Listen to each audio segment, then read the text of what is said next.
안녕하세요. 대기업의 멘토 안호준입니다. 오늘 여러분들과 함께 볼 종목은 콜마 홀딩스입니다. 홀딩스, 제 사명에서도 볼 수 있듯이 지주사의 느낌이 딱 나죠. 그래서 이 지주사 투자는 어떤 마음으로 해야 되는지 간단하게 이야기하는 시간 갖도록 하겠습니다. 그러면 최근 주가 흐름을 봐야겠죠. 오늘 콜마홀딩스 장중에 굉장히 큰 폭으로 상승을 했다가 이 상승을 대부분 반납을 하고 끝났는데 왜 이런 변동성이 나왔는지 한번 보면서 향후 실적과 주가 전망까지 해보는 시간 갖도록 하겠습니다. 네, 콜마홀딩스가 오늘 5월 13일 장중 거의 상한가까지 갔습니다. 그래서 이 종토방에서는 뭐 완전 드디어 상한가 가냐, 뭐 첫 상한가 아니냐, 뭐 이러한 이야기도 나올 정도로 굉장히 기대감이 많이 부풀었는데 상승분을 거의 다 반납을 하고 종가는 14.29% 상승으로 마감을 해서 종가가 딱 10,000원입니다. 이렇게 깔끔한 가격도 오랜만에 보는데 콜마홀딩스 지금은 오늘 종가 10,000원으로 끝났습니다. 다만 거래량이 굉장히 많이 터졌죠. 아무래도 이렇게 가격 상승이 있다 보니까 천하대 제일 단타대라고 할까요? 아니면 이 콜마홀딩스의 이 비전을 보고 투자하시는 분들도 계실 텐데 이렇게 거래량이 많이 터진 것도 보이실 거고 저번 주 금요일부터 오늘까지 이렇게 큰 폭의 상승이 나왔던 부분은 저번 주에 이제 콜마홀딩스의 주요 자회사인 한국 콜마가 실적을 발표를 했고요. 오늘 당일 13일 콜마홀딩스가 실적을 발표를 했습니다. 이런 부분 과연 어떻게 실적이 나왔는지 한번 보자면 이 콜마홀딩스 실적은 1분기 24년 1분기가 영업이익이 73억이 나와서 전년 대비 22.3% 증가를 했다. 한국콜마의 워낙 호실적이 나와서 영업이익이 이렇게 큰 폭으로 증가했다라고 볼 수 있을 것 같습니다. 그러면서 같은 기간 매출액은 166억 원이라고 해서 13% 정도 늘어난 것으로 나타났는데 단기순이익은 다만 54%나 지금 감소를 해서 왜 이렇게 단기순이익이 많이 감소를 했을까라는 부분, 이 부분이 조금 리스크라고 할 수 있겠습니다.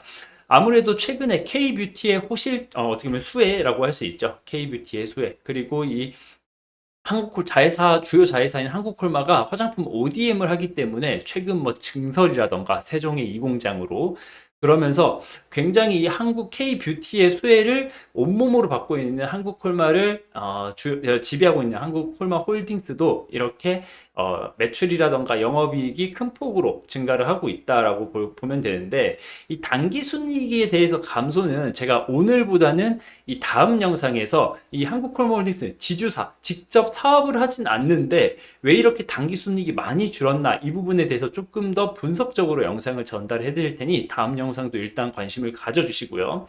이 콜마홀딩스 제가 자회사가 한국콜마라고 했는데 왜 콜마홀딩스 이렇게 이야기를 하냐라고 하면 최근에 올해 사명이 바뀌었죠. 원래 한국콜마홀딩스였는데 네, 올해 4월 달에 한국 콜마홀딩스에서 콜마홀딩스로 사명을 변경했습니다. 사실 이 콜마홀딩스 같은 경우에는 완전 지주사로서 다른 회사의 주식을 소유함으로써 다른 회사에 지배하는 것을 주된 목적으로 하며 직접 사업을 하진 않습니다. 주요 종속회사로는 콜마, B&H, 그리고 한국 콜마, 그리고 당사는 콜마 B&H, 한국 콜마, 그리고 HK 이노엔으로 받는 상표권 수익, 관리 수수료, 배당금, 임대 수익이 주 수입원이 됩니다. 그래서 자회사들 실적이 좋아야지 이 상표권 수익이 늘어나겠죠. 물론 배당도 굉장히 많은 부분을 차지를 하고 있습니다. 이 부분에 대해서 보자면 이 기사 내용으로 이제 사명 변경에 대한 이야기를 하는 건데 어떻게 사명을 콜마로 변경할 수 있었나라고 하면 콜마 그룹의 지주사인 한국콜마 홀딩스, 구 한국콜마 홀딩스가 콜마 홀딩스로 사명을 변경을 했는데 이게 사실 2022년도에 콜마 원조 기업인 미국 콜마로부터 콜마의 글로벌 상표권을 100% 인수한 지 2년 만에 이렇게 변경을 할 수 있었습니다. 그러면서 이 영문 자체는 콜마 홀딩스로 변경을 했고 이제 네이버라던가 HTS에서도 이제 콜마 홀딩스로 검색을 해야지 찾을 수가 있는데 이 사명 변경에 대해서는 이 콜마 홀딩스가 한국을 넘어서 전 세계 콜마를 이끈다라는 의미가 담았다고 설명을 하는데 이 콜마라는 브랜드 인수로 콜마 홀딩스는 글로벌 시장에서 신속한 사업 추진이 가능해졌다고 합니다. 왜냐하면 한국 콜마 하면 이 영문자로도 콜마 코리아 이렇게 되기 때문에 이 콜마의 이 원 회사가 어디인지에 대해서 이 거래처 측이나 이런 부분에 대해서 커뮤니케이션이 어려운 부분이 있었을 텐데, 이렇게 아예 콜마라고 이렇게 이야기를 브랜드를 사용하는 이 상황이 이제 되었기 때문에 미국이라던가 캐나다, 일본 등 굉장히 많은 10여 곳에 있는 국가에서 원활하게 사업을 할 수 있다고 이야기를 합니다. 추가적으로 콜마홀딩스는 사면 변경을 기점으로 북미 거점을 추가 구축하고 유럽, 아시아 등 신규 시장의 뷰티, 제약, 건강식품 영역을 확장한다는 목표를 세웠고, 이를 위해 미래 핵심 분야에 집중 투자해서 성장 동력을 발굴할 방침이다라고 합니다. 그러면서 콜마홀딩스 관계자가 뭐라고 했냐? 사명 변경은 단순히 한국이라는 글자를 뺀 것이 아니라 글로벌 사업 영역을 확장한다는 의미라면서 콜마홀딩스를 중심으로 세계 시장에서 화장품은 물론 의약품, 건기 산업까지 이끌겠다라고 이야기를 했습니다.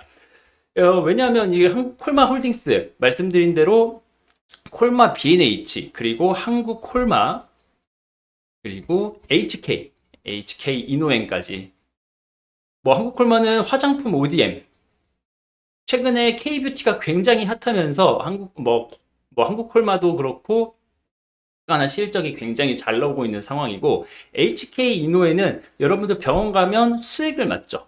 이 수액에 거의 국내 탑티어라고 할 수 있기 때문에 이렇게 화장품과 제약, 바이오에 대해서 꽉 잡고 앞으로 글로벌 사업을 적극적으로 진출하겠다라는 이 콜마 홀딩스의 사명 변경의 이유와 의지가 잘 드러난다고 볼 수 있겠습니다. 그러면 일단 이 저번 주 금요일의 상승 그리고 오늘의 윗꼬리, 이 이틀 연속으로 큰 폭의 상승이 있었지만 사실 종가는 이 전체 캔들의 반밖에 안 되는 이러한 상황으로 끝났다고 볼 수 있는데, 사실 지주사 특성상 직접 사업을 하지 않기 때문에 이 실적에 대한 수혜나 이 산업의 사이클에 대한 수혜를 조금 덜 받는 것도 있습니다. 그래서 사실 K뷰티, 화장품 회사, 화장품 ODM 회사가 1년 차트를 보면 이런 차트가 굉장히 많고 이런 차트도 있고 굉장히 다양하게 있지만, 최근에 급격한 가격 상승이 있었던 종목들이 대부분인데, 아무래도 콜마 홀딩스 지주사다 보니까, 그리고 화장품 원툴이 아니다 보니까 시장에서 조금 이 K뷰티의 수혜는 덜 받는 모습 볼 수 있을 것 같습니다. 다만 오늘 상승 이렇게 이 몸통이 작은 윗꼬리가 큰 이 캔들을 만든 부분, 그리고 제가 아까 여러분들께 이 1분기 단기 손익에서 50% 전년 대비 감소했던 부분, 이런 부분은 제가 다음 영상에서, 오늘은 이제 약간 한국 콜마 홀딩스에 대한 조금 내러티브한 얘기, 그리고 1분기 실적은 같이 보긴 했지만 이런 부분에 대한 이야기를 오늘 영상으로 마무리를 하고, 다음 영상에서는 이 차트를 조금 더 분기나 반기 정도로 소트를 해서 짧게는 한 달까지 5일선, 21선, 이평선이 어떻게 됐는지, 이평선 정배열이 어떻게 됐는지, 수급은 어떠한지, 이런 부분에 대해서 조금 더 기술적인 분석을 통해서 현재의 이 주가 자리가 어떠한 상황인지, 앞으로의 그 하방 경직성 혹은 상방에 대해 얼마나 열려있나, 만약에 지금 상황에서 조정이 나오면 어디까지 빠질 수 있을까라는 부분에 대해서 조금 더 기술적으로 말씀드리는 영상으로 뵐 테니, 혹시 오늘 영상이 조금이라도 도움이 되셨다고 하시면 다음 영상도 관심 가져주시고 시청해 주시면 대단히 감사하겠습니다. 오늘 콜마 홀딩스에 대한 이야기는 여기서 마무리 지을 거고요. 저는 다음 영상에서 더 좋은 분석으로 찾아뵙도록 하겠습니다. 시청해 주셔서 감사합니다.